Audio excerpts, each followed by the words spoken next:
Good morning student. आज संस्कृत की class में हम पढ़ेंगे कलिका भाग 1 का अष्टमः पाठः। अष्टमा का अर्थ होता है आठवां और पाठा का अर्थ होता है अध्याय। आठवां अध्याय जिसका नाम है सिंह मूषकः चा। सिंह का अर्थ होता है शेर, मूषकः का अर्थ होता है चूहा, चा का अर्थ होता है और। इसका नाम हुआ शेर और चूहा। ये एक कहानी है और इसमें संबोधन कारक का प्रयोग किया गया है। एकस्मिन् वने एकः सिंहः वसति स्मः। एकस्मिन् का अर्थ होता है एक, वने का अर्थ होता है जंगल, एकह का अर्थ है एक, सिंह का अर्थ है शेर, वसति स्मः का अर्थ है रहता था।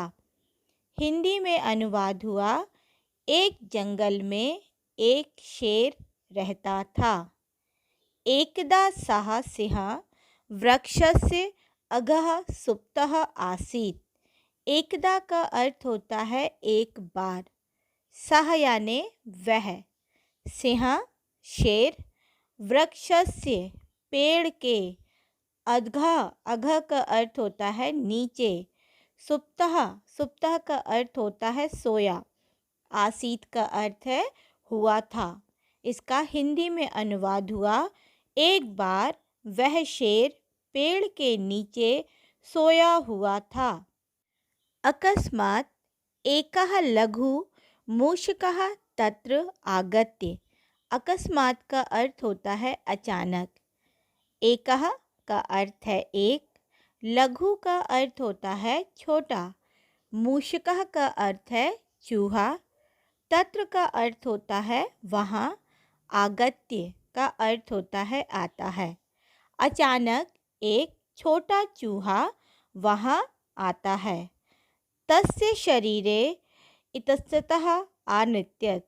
तस्य यानी और, शेर के, शरीरे यानी शरीर पर, इतस्ततः का अर्थ होता है इधर उधर, आनृत्यत कूदने लगता है, और शेर के शरीर के ऊपर इधर उधर कूदने लगता है। तेन सिंहः प्रबुद्धः अभवत्। तेन का अर्थ होता है तब, प्रबुद्धः का अर्थ होता है जागना, तब शेर जाग जाता है। सह मूषकाय आक्रुध्यत। सह यानी वह कौन, वह यहाँ पे शेर के लिए बताया है। मूषकाय चूहे के ऊपर, आक्रुध्यत क्रोधित होता है, गुस्सा होता है। जब शेर जाग जाता है तब वह क्या करता है, चूहे के ऊपर गुस्सा होता है, बहुत अधिक क्रोधित होता है, क्योंकि चूहे ने उसकी नींद खराब कर दी थी। सह मूषकः आक्रंदत। और वह जो चूहा था, मूषकः अर्थात चूहा था, आक्रंदत। आक्रंदत का अर्थ होता है विलाप करता है, दुखी होता है। जब उसको शेर पकड़ लेता है तो वो डर जाता है और उसे क्षमा मांगता है, विलाप करता है। अवदत्या, और कहता है, किससे कहता है, शेर से। क्या कह रहा है, भो वनराज भो मगेंद्रः। भो वनराज यानी हे वन के राजा, भो मगेंद्रः, मृगेंद्रः, मृगों के इंद्र को कहते हैं मृगेंद्र। तो कह रहा है हे वनराज, हे मृगों के इंद्र मृगेंद्र, मयि दया कुरु। मयि का अर्थ होता है मुझ पर, दयाम दया, कुरु का अर्थ होता है करो, दया करो। कहता है हे वनराज, हे मृगों के इंद्र मृगेंद्र, मुझ पर दया करो। समय अहम अपि तव सहायताम करिष्यामि इति। समय यानी समय, आने पर, अहम यानी मैं, अपि का अर्थ होता है भी, तव, तव का अर्थ होता है तुम्हारी, सहायताम का अर्थ होता है मदद, करिष्यामि इति करूँगा। वो कहता है कि समय आने पर मैं भी तुम्हारी सहायता करूँगा। एतत् आकर्ण्य सः सिंहः आहसत्। एतत् यानी यह, आकर्ण्य, आकर्ण्य का अर्थ होता है सुन करके, सह, सह यानी वह, सिंह शेर, आहसत हंसने लगता है। परम, परम का अर्थ होता है लेकिन, दयाया तम मूषका अमुच्यत, पर दया करके क्या करता है, मूषका अमुच्यत, चूहे को, अमुच्यत का अर्थ होता है छोड़ देता है या छोड़ दिया। ये सुन करके शेर हंसने लगता है और दया करके चूहे को छोड़ देता है। तत्पश्चात एकदा सिंहः व्याधस्य जालेन बद्धः अभवत्। तत्पश्चात का अर्थ होता है उसके बाद, एकदा एक बार, शेर, व्याधस्य का अर्थ होता है शिकारी के, जालेन जाल में, बधा बंध गया या उसके जाल में फंस गया हम कह सकते हैं। उसके बाद एक बार शेर शिकारी के जाल में बंध गया या शिकारी के जाल में फंस गया। तदा सः सिंहः कष्टेन अगर्जयत्। तदा यानी तब, सह यानी वह, सिंह यानी शेर, कष्टेन कष्ट के साथ, दुख के साथ, आगर्जयत गर्जना करता है, चिल्लाता है। जब शेर शिकारी के जाल में फंस जाता है तब वो बहुत दुख के साथ, क्योंकि बंधे होने पे उसे तकलीफ़ होती है, तो क्या करता है, वह बहुत कष्ट और दुख के साथ गर्जना करता है, चिल्लाता है। सिंहस्य गर्जनम श्रुत्वा मूषकः तत्र आगच्छत्। क्या होता है, सिंह की गर्जना सुन करके, श्रुत्वा का अर्थ होता है सुनकर, मूषका चूहा, तत्र यानी वहाँ, आगच्छत् आता है। जब शेर कष्ट से चिल्लाने लगता है, गर्जना करने लगता है, तब क्या होता है, शेर की गर्जना को या उसकी आवाज़ को सुन करके चूहा वहाँ आता है। अवदच्चा, और बोलता है, क्या बोलता है शेर से, भो वनराज, हे वनराज, माँ भयम कुरु। माँ का अर्थ होता है मुझे, भयम यानी भय से मुक्त, कुरुम यानी करो। वो कहता है, हे वनराज, हे जंगल के राजा, मुझे अपने भय से मुक्त करो। अहम एतत् जालम कार्तिष्यामि। अहम यानी मैं, एतत् यानी इस या यह, जाल, जालम यानी जाल को, कर्तिष्यामि काट दूंगा। वो कहता है चूहा शेर से कि हे जंगल के राजा, मुझे अपने भय से मुक्त करो, मैं इस जाल को काट दूंगा। तदा सह मूषका तत् जालम अकृंतत। तब सह यानी वह, मूषका का अर्थ होता है चूहा, तत् यानी उस जाल को, अकृंतत काट देता है। और फिर क्या होता है, एव सह सिंह जालात स्वतंत्रतः अभवत। एवं यानी और, सह यानी वह, शेर, जालात का अर्थ होता है जाल से, स्वतंत्रतः स्वतंत्र या आज़ाद, अभवत हो जाता है। जब चूहा जाल काट देता है तब वह शेर उस जाल से आज़ाद हो जाता है। प्रसन्नः भूत्वा सः अवदत्। प्रसन्न होकर के, कौन प्रसन्न हो रहा है यहाँ पर, शेर प्रसन्न होकर के, सह अवदत वह बोलता है। अवदत का अर्थ होता है बोलता है या बोला। सह यानी वह यहाँ पे शेर है। जब शेर जाल से आज़ाद हो गया तो प्रसन्न होकर के, भूतवा का अर्थ होता है होकर के, वह बोलता है। भो मित्र मूषकः। भो का अर्थ होता है हे मित्र चूहे। अहम प्रसन्नः अस्मि। अहम यानी मैं, प्रसन्नः यानी खुश या प्रसन्न, अस्मि का अर्थ होता है हूँ। बोलता है हे मित्र चूहे, मैं प्रसन्न हूँ या मैं बहुत अधिक खुश हूँ। शूद्रस्य जन्तोः अपि उपयोगः भवति।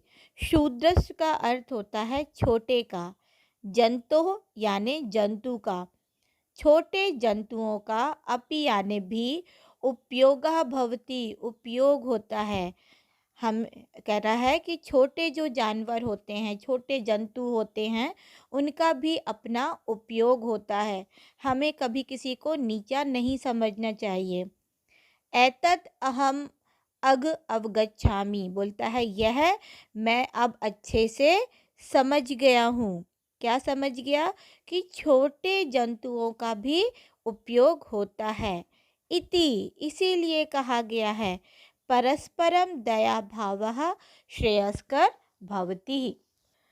परस्परम दया भावः श्रेयस्कर भवति।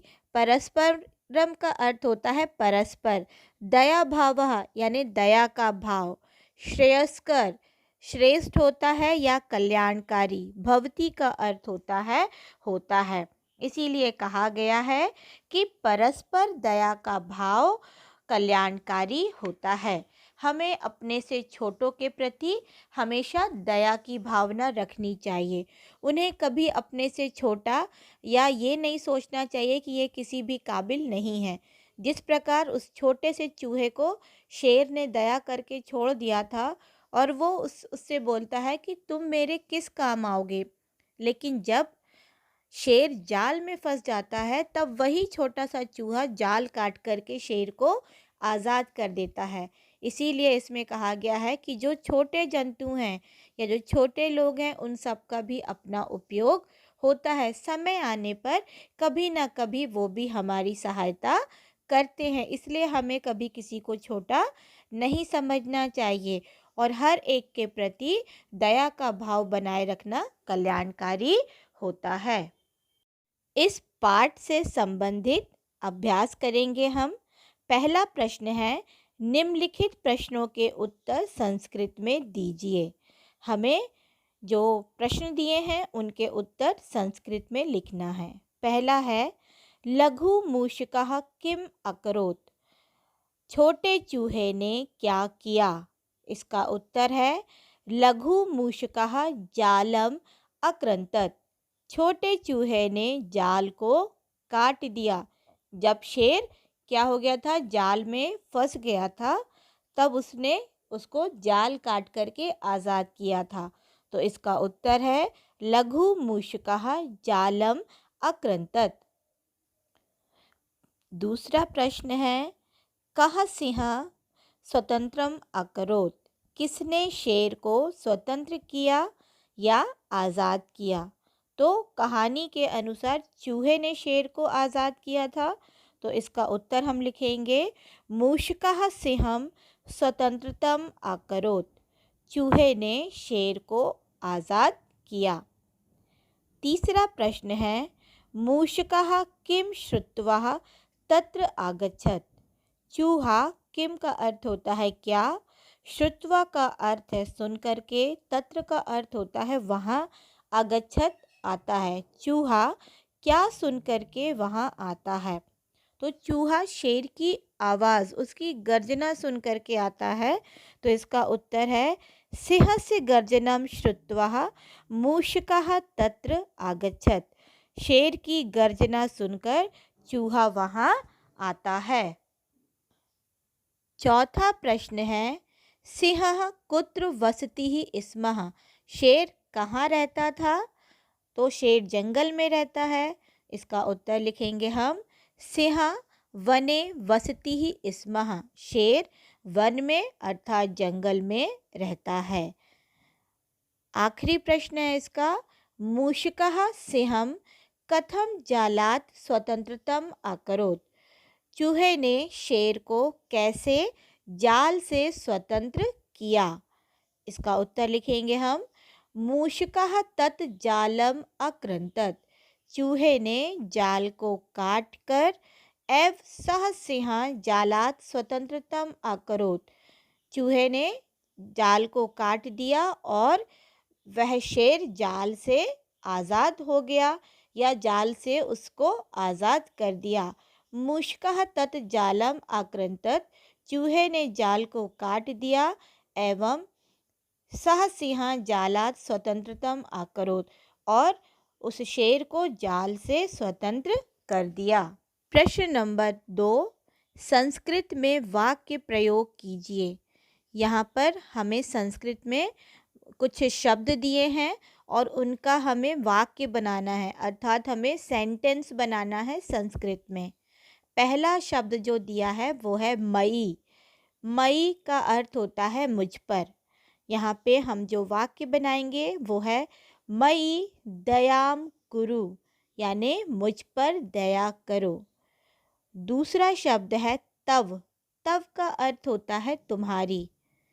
इसका हम वाक्य बनाएंगे समये अहम अपि तव सहायताम करिष्यामि। समय आने पर मैं भी तुम्हारी सहायता करूँगा। तीसरा शब्द है उपयोगः। शूद्रस्य जन्तोः अपि उपयोगः भवति। छोटे जंतुओं का भी उपयोग होता है। पाशेन। पाशेन का अर्थ होता है जाल के द्वारा। पाशेन कहते हैं जाल के द्वारा। तो यहाँ पे हम वाक्य बनाएंगे सिंह पाशेन कष्टेन अगर्जत। शेर जाल के द्वारा कष्ट होने पर गरजने लगा। जब वो जाल में बंध गया था तो उसे तकलीफ़ हो रही थी, कष्ट हो रहा था, इसलिए वो कष्ट में चिल्ला रहा था। तो यहाँ पे हमने लिखा सिंह पाशेन कष्टेन अगर्जत। आखिरी जो हमें शब्द दिया है वो है अघ। इसका अर्थ होता है नीचे। इसका जो हम वाक्य बनाएंगे वो होगा एकदा सह सिंह वृक्षस्य अघः सुप्तः आसीत्। एक बार वह शेर वृक्ष के नीचे सो रहा था। प्रश्न तीसरा, यथा स्थान संबोधन का चिन्ह लगाइए। हमने जब कारक पढ़ा था तब हमने संबोधन कारक पढ़ा था कि जब हम किसी को बुलाते हैं या पुकारते हैं या किसी को किसी नाम से संबोधित करते हैं तो वो संबोधन कारक होता है। जैसे हे राम, हे भगवान, राहुल, तो ये सब हम संबोधन के द्वारा बुलाते हैं। तो यहाँ पर हम संबोधन कारक के चिन्ह लगाएंगे कि संबोधन का चिन्ह कैसा होता है। पहला दिया है अमरः। अमर कहता है रवि त्वं कुत्र गच्छसि। रवि तुम कहाँ जा रहे हो। तो यहाँ पे जो संबोधन का चिन्ह आएगा, संबोधन का चिन्ह एक सीधी लाइन और उसके नीचे एक बिंदी आता है, ये संबोधन का चिन्ह है। तो किसी नाम के बाद भी हम लगा सकते हैं, हे राम बोलेंगे तो भी हम लगा सकते हैं। तो यहाँ पे रवि, रवि के बाद हम संबोधन का चिन्ह लगाएंगे। रवि, फिर संबोधन का चिन्ह, त्वम कुत्र गच्छसि, फिर आखिरी में प्रश्नवाचक चिन्ह, क्योंकि ये प्रश्न किया गया है, तुम रवि तुम कहाँ जा रहे हो। दूसरा है रवि। रवि कहता है अमर अहम विद्यालयम गच्छामि। रवि कह रहा है अमर मैं विद्यालय जा रहा हूँ। तो यहाँ पे हम अमर के बाद संबोधन का चिन्ह लगाएंगे। तीसरा है माता। माँ कहती है वत्स रवि त्वम अपि विद्यालयम गच्छ। हे वत्स रवि तुम भी विद्यालय जाओ। तो यहाँ पे हम वत्स और रवि दोनों के बाद संबोधन का चिन्ह लगाएंगे, क्योंकि दोनों संबोधन है। हे वत्स बोलेंगे, रवि बोलेंगे, दोनों संबोधन है। वत्स रवि, बेटा रवि, तो ये इनके बाद हम संबोधन का चिन्ह लगाएंगे। जो हमारा अगला शब्द है वो है रवि। रवि कहता है आम। आम का अर्थ होता है हाँ। मातः अहम अपि विद्यालयम गच्छामि। हाँ, हाँ के बाद भी संबोधन चिन्ह लगाएंगे। मातः, माता के बाद भी संबोधन चिन्ह आएगा। अहम अपि विद्यालयम गच्छामि, मैं भी विद्यालय जा रहा हूँ। आखिरी शब्द है अमरः। अमर कहता है रवि आगच्छ आवाम विद्यालयम गच्छेव। कहता है रवि आओ हम दोनों विद्यालय चलते हैं। तो यहाँ पर रवि के बाद हम संबोधन चिन्ह लगाएंगे। चौथा प्रश्न है, संस्कृत में अनुवाद कीजिए। पहला जो हमें वाक्य दिया है वो है, यह कथा प्रसिद्ध है। इसमें हम लिखेंगे, एषां कथा प्रचलितः अस्ति। दूसरा है, एक वन में शेर और चूहा रहते थे। इसका संस्कृत में अनुवाद होगा, एकस्मिन् वने सिंहः मूषकः च वसति। एक जंगल में शेर और चूहा रहते थे। तीसरा वाक्य है, परस्पर दया का भाव कल्याणकारी होता है। इसका संस्कृत अनुवाद होगा, परस्परम दया भावः श्रेयस्करः भवति। चौथा जो वाक्य है वो है, एक बार शेर जाल में फंस गया। इसका संस्कृत अनुवाद होगा, एकदः सिंहः जालेन बद्धः अभवत्। एक बार शेर जाल में फंस गया। आखिरी जो वाक्य है वो है, चूहे ने जाल काट दिया। इसका संस्कृत में अनुवाद होगा, मूषकः जालम अकृन्तत्। आप सबको इस पाठ की व्याख्या और उससे संबंधित अभ्यास समझ में आए होंगे। आपको इस व्याख्या को, हिंदी अनुवाद को ध्यान से सुनना और समझना है। साथ ही अभ्यासों को भी समझना है। Thank you. Have a nice day.